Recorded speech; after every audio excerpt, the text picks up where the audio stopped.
Good morning everyone. I am Dr Pankaj Tandon from Atomic Energy Regulatory Board, Mumbai. Module on which we are talking is radionuclide production for nuclear medicine. The important thing is the nuclear medicine is today's one of the imaging modality, and we should say one of the important modality as compared to the other imaging modalities present in our country like X-rays, CT, MRI. And in case of nuclear medicine, we may have to use radionuclides, which is to be labeled with different compounds. We should know what are the different ways on which these radionuclides are produced. If you see in this presentation, there are three important ways in which it is produced. It is reactor produced, accelerator produced, and generator produced. And every production mechanism is having certain advantage over other production techniques. When a clinical test requires that a radioisotope to be administered internally, it is advantageous to use an isotope with a short half-life to minimize the radiation dose received by the patients. Why? Why we are looking for an isotope which is a short half-life? Because we don't want the radionuclide to remain present in the body even after the scan is over. We may have many radionuclides which are very good, which can be used for scanning purposes, but the reason why we cannot able to use is because of half-life. So we have to look for an isotope which is having a half-life, so that by the time the scan is over, it should be out from the patient body in a few minutes or few hours time, then to remain in the body for a long time. Because the time in which it is remained to the body, it is definitely going to give the dose. So we don't want the isotope to remain in the body when the scan is over. So definitely we look for an isotope which is having a short half-life. What is half-life? Half-life is the term which we use by the time it decays to half of its original value. When we are using 5 millicurie, half-life is 2 minutes. After 2 minutes, it becomes 2.5 millicurie. Now, if you use larger dose of short-lived radionuclides, then what exactly happens? It is going to give a good quality image, no doubt about it, but it is going to give large amount of dose. So we have to use the isotope which can give a minimum radiation or the quantity, but get a good quality image. The other important thing is that isotope which we are using, which is to be labeled with different compound, should not be so short-lived that it cannot be sent to a hospital which is at larger distance. And that is the limitation of a PET isotopes if you compare with the SPECT isotopes. If you know the SPECT conventional nuclear medicine techniques, where technetium-99m is used, how it comes? It comes with a mechanism called generator-based isotopes. It means it has been produced from molybdenum and finally decays to a technetium. But its half-life is 6 hours. In 6 hours, it can go from one place to other place. But when you talk about positron emission isotopes, apart from fluorine-18, other half-lives are in minutes of carbon, nitrogen, and oxygen. It means what? It means though isotope is very good, it can able to give an examination, it can be used for an examination which is very, can able to give the result which is not possible in other type of choice of isotope, but we cannot able to transport. That's why when the cyclotron is there at one place, fluorine-18 can go from one city to other city, from one country to other country, but again because of short half-life it has certain limitations. But we cannot use carbon or nitrogen or oxygen.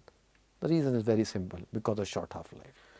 Now when we see this particular picture, what does it say? We have some imaging time that is shown by block.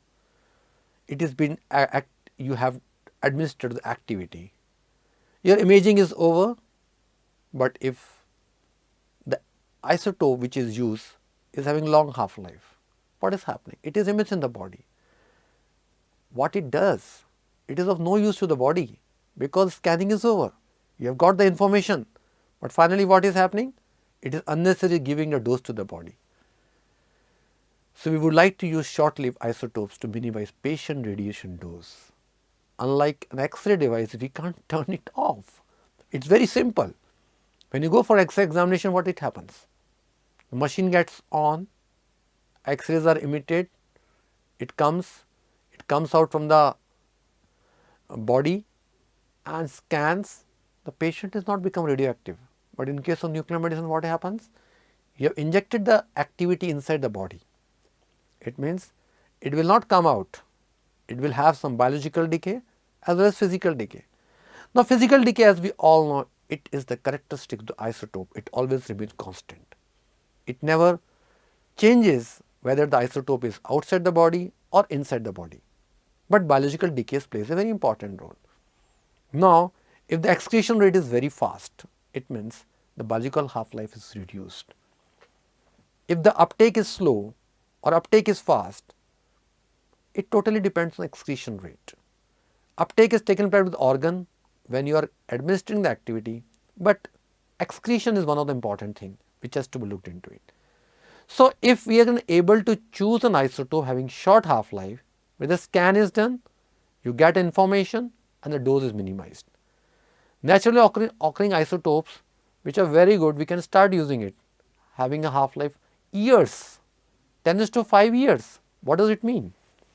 How does it help to you? Nothing. Your scan is done, information is there, but it is in the body, it is going to basically giving the dose to the body.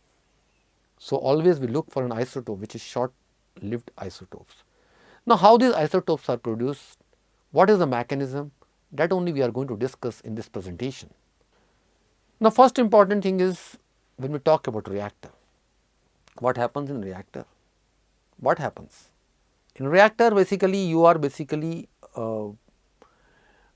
hitting that particular material with subnuclear particles and then it changes. Now, if a nucleus which is having neutron and proton, and when it is hit by some active particles, then it may lead to some kind of other product. There are two main methods of performing this bombardment: either inserting the target in the nuclear reactor, fine for long-lived isotope, as soon as some time is needed for processing and shipment. There are two mechanisms. In reactor based, either you keep the target in that particular place by inserting, and then during the reaction it gets activated, or some other ways the fission takes place. During fission, what is happening? During fission, some kind of product is being formed which is having high mass number. Using a charged particle accelerator called a cyclotron, this is again the second way of production. First is nuclear reactor based, second is accelerator based. We can also have a longer lived isotopes from a nuclear reactor that decay to a short lived isotope in a portable generator. What does it mean? It means there is a mechanism that either you can able to produce through a nuclear bombardment or using a charged particle accelerator or a generator method. The other thing is there are mechanisms of production, but these three are the important ways by which isotopes are produced: reactor, generator and accelerator, that we are going to discuss in this particular presentation. Now, if you see the common radionuclides for imaging, either they are cyclotron produced, or they are generator produced, or they are reactor produced, and sometimes fission, when the fission takes place, the fission products like gallium-67. How the gallium-67 is produced? It is produced in the cyclotron. Technetium, how the technetium comes? It comes from molybdenum from a generator. Like cyclotron is also produced indium-111, and cyclotron can also produce iodine-123, which is one of the best isotope, but it requires cyclotron production. So, different photons of different energies have been produced, and their decay mechanism is either electron capture or isomeric transition or beta decay, and the different half-lives. So, these are the different common radionuclides which are being used as far as nuclear medicine concerned, but if you see, the mechanism of production is different. Now, when we talk about reactor produced isotopes, what we see here, if uranium 235 when hit with a neutron, it gives uranium 236. Uranium 235 is a fissile material. Uranium 236, what exactly happened? It decays and some fission products are being formed. Similarly, there are different kind of reaction like N gamma or NP reaction in which different products have been formed. Now, if the number of protons changes, then we get different kind of elements. It is nothing but a proton to neutron ratio. Because neutrons are added, materials get activated and it is above line of stability, thus decays by electron emission. So, basically it is nothing but a neutron by proton ratio. What we are doing is nothing but either hitting by neutron, changing the neutron ratio by proton ratio, or hitting the proton and changing the proton. So, whenever there is change in the neutron by proton ratio, the isotope becomes radioactive and finally decays by mechanism by different kind of radiation is being emitted. Now, there is reactor produced isotopes, as we were talking about, either it is NP reaction or N alpha reaction or N gamma reaction, a different kind of reaction has been given in this day, like how carbon 14 radionuclide, it is produced from nitrogen 14 by NP reaction. Now, if you want to produce sodium 24, you have to take sodium 23 N gamma reaction, you can able to produce it. Suppose you want to break iodine 131, iodine 131 requires tellurium powder, by N gamma reaction you can get iodine 131. So, these are the different isotopes which are of choice, which are being produced by reactor, and most of the isotopes can be used in nuclear medicine, but they have different cross section by which the bombardment takes place, and in this way how the abundance is there and how the half life is there, that varies. Now, we talk about accelerator. We know a linear accelerator what it does. Accelerator, the term itself means it is going to accelerate the charge particle. But if we can able to make the accelerator in a circular form, as you can able to see, then you can able to accelerate charge particle by bringing the small charge particle in the center, and there are two different Ds are there who have been connected with different potentials and in the magnet. So, once the acceleration starts, the charge particle gets accelerated to such a high energy that it being deflected by a deflector target and deflector and finally hits the target to make a different isotopes. So, this is the way how the cyclotron works. Cyclotron follows the principle of accelerator only, but it is in spherical form than in the linear form, what is called linear accelerator. Since we are using proton bombardment, we change the element and typically lie below line of stability, thus decays typically be a positron emission. When we talk about any production mechanism, whether it is accelerator based, generator based, reactor based, what exactly we are trying to do? We are trying to change the neutron by proton ratio. Once we change the neutron to proton ratio, what is happening? We are making an element of making isotopes who is going to decay because it has become unstable and tries to become the ground state. Cyclotrons can be located locally, thus allowing for short-lived isotopes, reducing patient dose. As we know, in case of cyclotron, the major disadvantage is though it is a positron emitter, though whatever the isotopes are produced, they are the major constituents human body. But the main problem or limitation is it is having short half-life. Short half-life limits their movement from one place to other place. Fluorine 18 is fine, 110 minutes, but what about other isotopes? Having few minutes. For that you require a cyclotron at your place, so that you can able to produce and you can able to use for medical examinations. Cyclotrons are very expensive to buy and operate, often there are distribution networks. Now, we can say a cyclotron in any city can able to cater the whole city. They can run for 2 hours in the morning and can able to produce high Curie, large Curie of activity which can go from one place to other place. Even you can able to send fluorine from one city to other city or from one country to other country which are well connected. So, but it is a very expensive affair to have a cyclotron. As cyclotrons are able to produce different positron emitters. The most important is carbon, nitrogen, oxygen and fluorine. Though we can able to produce gallium, we can able to produce indium 123 and thallium. Thallium initially if we look, it is one of the better isotope as far as heart imaging is concerned.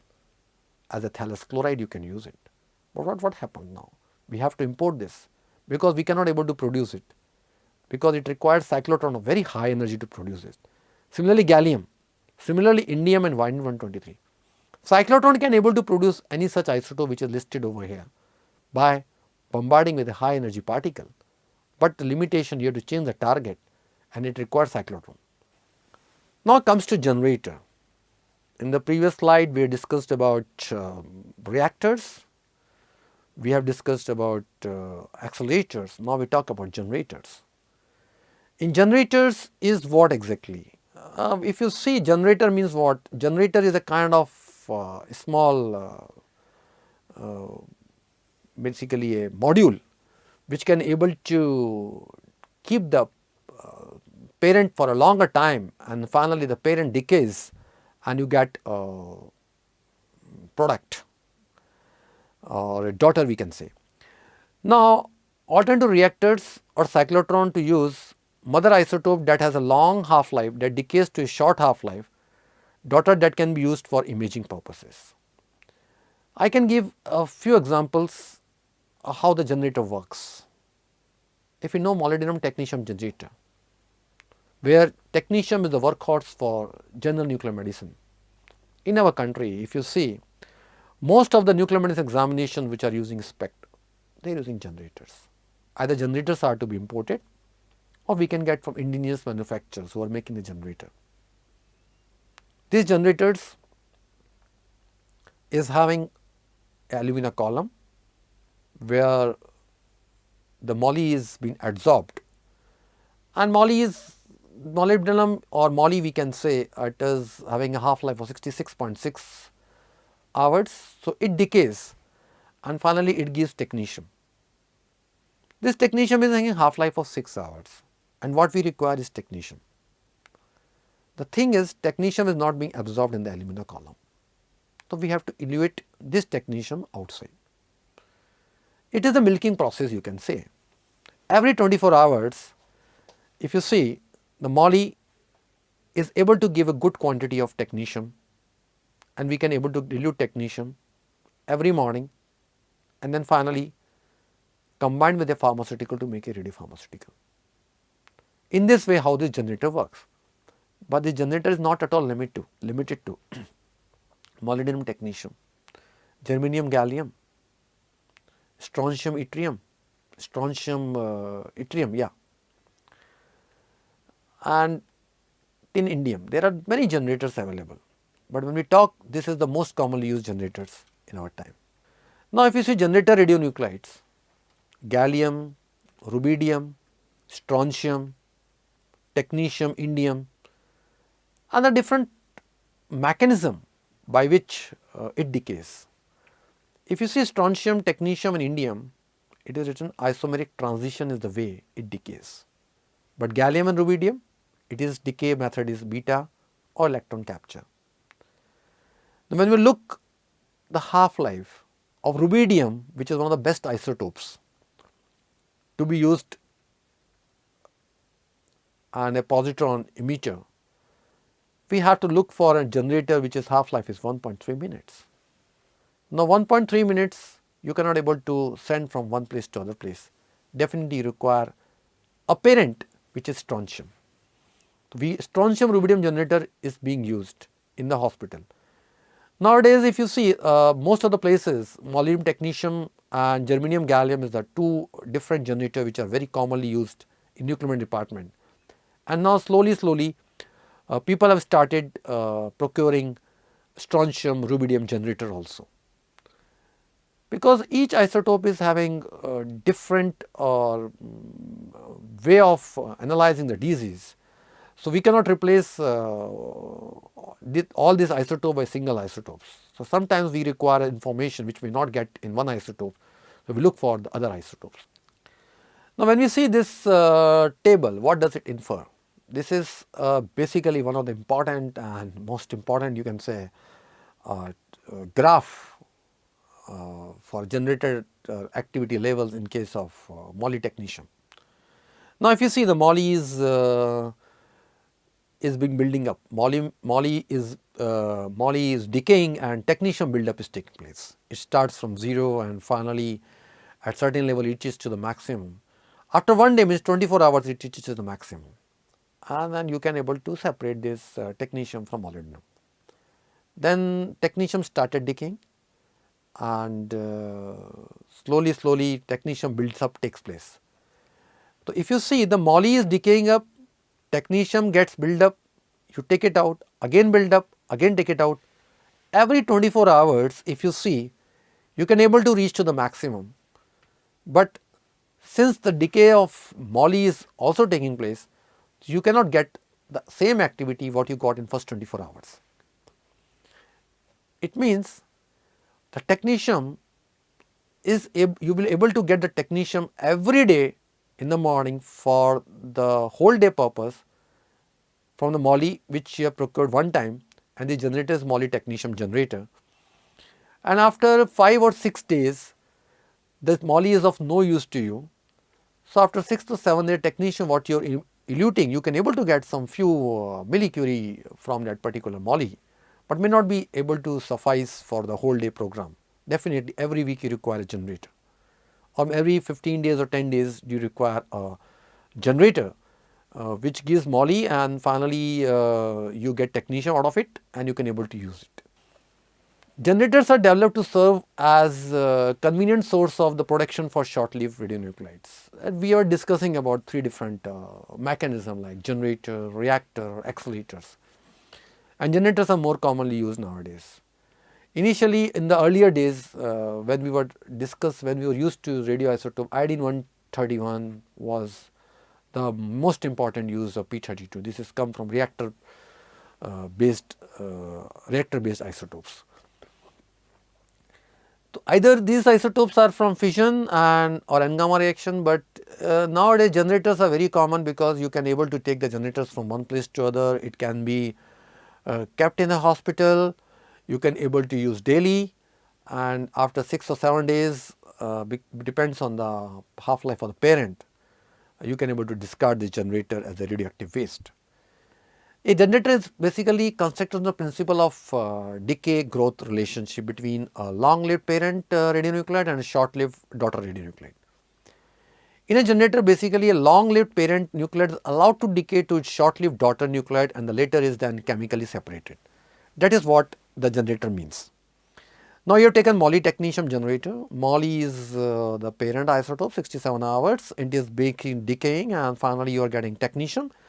And technetium is what basically you have to take it out from the generator by using saline. It is called elution. That particular pertechnetate which comes out, it is to be labeled with different compounds to make a radiopharmaceutical. So, we are calling this particular mechanism as a cow milking, like what the cow gives the milk every 24 hours. Similarly, you can get the technetium after 24 hours and you can use it for a daily routine purposes. The importance of radionuclide generator lies in the fact that they are easily transportable and serve as a source of short-lived radionuclides in the institutions far from site of any cyclotron or reactor facility. Now, if at all we want to use radionuclide at a place where you cannot able to put the cyclotron or reactor, generator plays a very important role. And as we know that because technetium is a workhorse of conventional nuclear medicine, it is a wonder for nuclear medicine examination. You do not require a cyclotron or reactor for that. You can very well able to use generators for such kind of processes. And generators are either ion exchange resins or alumina column which contain a parent radionuclide. With time, the parent radionuclide decays to a daughter radionuclide. This is not adsorbed in the alum. So, how you can able to elevate this particular technetium is very simple. Moly is decaying, technetium building up, and finally technetium is separable from the column by using saline, and you can able to get pertechnetate. This pertechnetate is what is the important radionuclide where we can able to tag it with different compounds to make a radiopharmaceutical. So, this generator is basically a glass or plastic column fitted at the bottom with freighted disc, and the column is filled with adsorbent materials such as cation and anion exchange resin, alumina and zirconia. So, either alumina can be used or zirconia can be used as a column, and where this particular isotope is to be absorbed. Once it decays, finally your daughter is ready, and your job is only to take it out the daughter and then finally label with compound to make a pharmaceutical. Because there are differences in chemical properties, the daughter activity is eluted in a carrier free state with an appropriate solvent, leaving the parent in the column. Now, if you are taking a generator where moly is there, because I am referring moly is one of the moly technetium unit is one of the most commonly used generator in nuclear medicine. So, moly decays, next day you can get technetium in the form of pertechnetate, then again moly decays, and the moly is keep on decaying, technetium is building up, you are taking out the technetium, and again next day you can able to get. But since the decay mechanism goes of moly because of its half life of 67 hours, after a certain time, after 6 or 7 days or maybe 10 days, this generator is of no use, and you have to discard generator as a radioactive waste. After elution, the daughter activity starts to grow again in the column. That's I am keep on repeating, and I have shown this particular graph to you, that really it is a marvelous picture which gives that how the production is taking place and how the decay is taking place.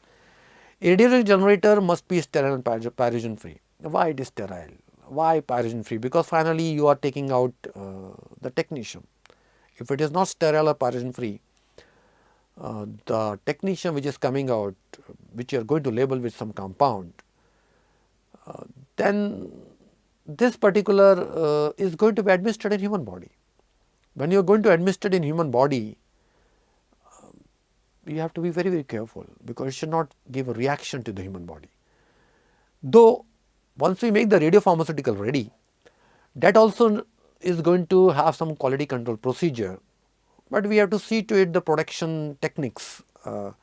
If for human use you are using some kind of radionuclide, then generator itself should be sterile.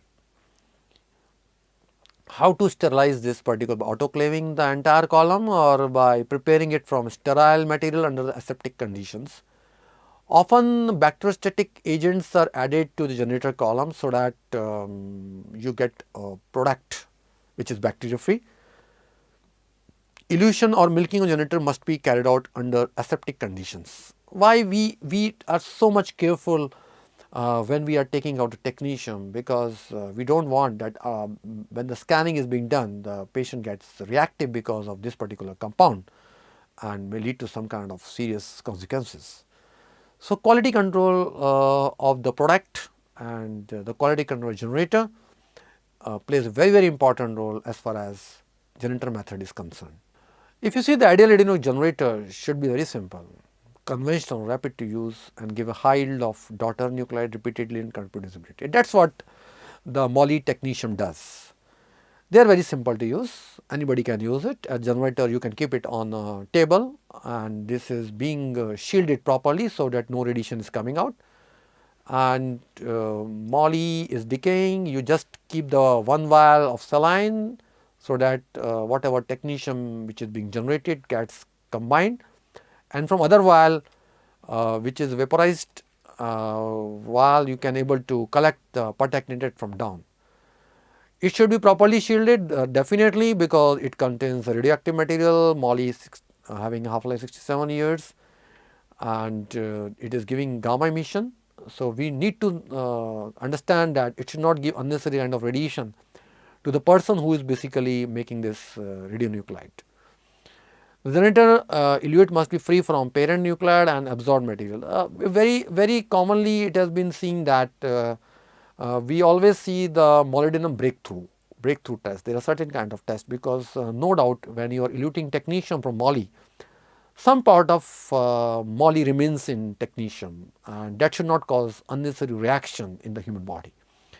So there are certain limits which has to be looked into it, and definitely when you're doing such kind of elutions, some chemicals are also being used to take it out technetium from the moly.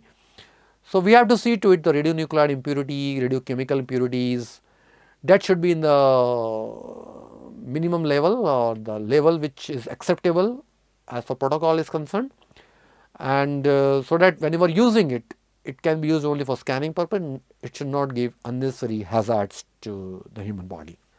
The important generator which is being nowadays is molybdenum. Yttrium strontium is also one of the most important generators. Strontium people were using it, but nowadays germanium gallium generator is playing a very important role, and similarly other generators are coming up. But we have to see to it that though technetium is coming out and having a half-life of 6 hours, when it is being injected, it comes in a technetium stable state, but it does not give any harm to the body, though it is having long half-life. Thus, apart from these generators, other generator, if you see gallium, germanium gallium generators, gallium is very good isotopes to be used for different kind of cancers, and technetium is the workhorse, as I keep on repeating in the different slides. If we want to conclude this particular slide, we can say that a presentation, an understanding of the principle of radionuclide protection extends translation knowledge to the application of diagnostic and therapeutic nuclear medicine procedure. Definitely the production is one of the most important thing which we should know it, okay, how these radioisotopes are produced. And production processes are not generally complex and are important to broader application research. Most of the radioisotopes found in nature have relatively long half-life, which we know directly we cannot use it. So we are looking for artificial radioisotopes which are produced in reactor, accelerators or generator, and they also belong to elements which are not handled well by the human body. Let us suppose if I use a long half-life isotopes which not bothered about the long half-life, but it is not being handled by the body, it gives some kind of reactions. So we have to look for an isotope or a product which is well taken by the body, and definitely the half-lives is very important, and it should be sterile, it should be able to tag to make different radiopharmaceutical. As a result, medical applications generally require the use of radioisotope which are produced artificially. So we are not nowadays using any isotope which is naturally produced because of many reasons have been stated earlier, because of half-life, because it has not been properly handled by the human body. So we always look for an isotope which are having short half-lives or can body constituents. So positron emitters are playing a very important role, which are produced by cyclotron. With this, thank you very much.